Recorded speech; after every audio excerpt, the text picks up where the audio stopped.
Auto formula আপনার Excel ফাইলে কাজ করতেছে না, তাহলে এই ভিডিওটি আপনার জন্য। আমরা দেখব কিভাবে এই সমস্যাটি সমাধান করতে পারি। যেমন এখানে 200 আছে, আমি যদি 300 ইনপুট দিই তাহলে আমার এখানে 6000 হওয়ার কথা, কিন্তু হয়নি। বাট এখানে যদি আমি ডাবল ক্লিক করে এন্টার করি তাহলে দেখেন আমার ভ্যালুটা চেঞ্জ হয়ে গেছে, বাট এখানে চেঞ্জ হয়নি গ্র্যান্ড টোটালে। আমি যদি এখানে ডাবল ক্লিক করে এন্টার করি, দ্যাট মিনস চেঞ্জ হয়ে গেছে। তাহলে এভাবে আসলে এক্সেলে কোনোভাবেই কাজ করা পসিবল না। তাহলে আমরা দেখব কীভাবে এই সমস্যাটি সমাধান করতে পারি। এই জন্য আপনারা চলে যাবেন এক্সেলের বারে চলে যাবেন। যাওয়ার পরে আপনারা এখানে ফর্মুলা পাবেন, ফর্মুলাতে ক্লিক করবেন। ওকে, ক্লিক করার পরে এখানে আপনারা ক্যালকুলেশন অপশন পেয়ে যাবেন। এই যে ক্যালকুলেশন অপশন, এই ক্যালকুলেশন অপশনে যে জাস্ট ক্লিক করে দিবেন অটোমেটিকে ক্লিক করলেই এখন আপনার ফর্মুলাটি কাজ করবে।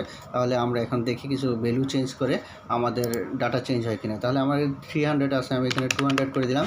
দেখেন এখানে কিন্তু আমার 400 হয়ে গেছে, মানে 2,18,000 হয়ে গেছে। ওকে, এখানে যদি আমরা 500 করে দিই তাহলে দেখেন এখানে কিন্তু আমার ভ্যালু কিন্তু চেঞ্জ হয়ে যাচ্ছে। সো আমরা অনেকেই এই প্রবলেমটি ফেস করি, বাট জানি না কীভাবে সমাধান করতে হয়। তাহলে আমরা আজকে দেখলাম যে এই সমস্যাটি কীভাবে সহজে সমাধান করা পসিবল।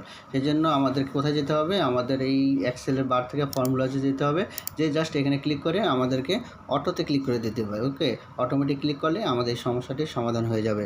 ধন্যবাদ সবাইকে।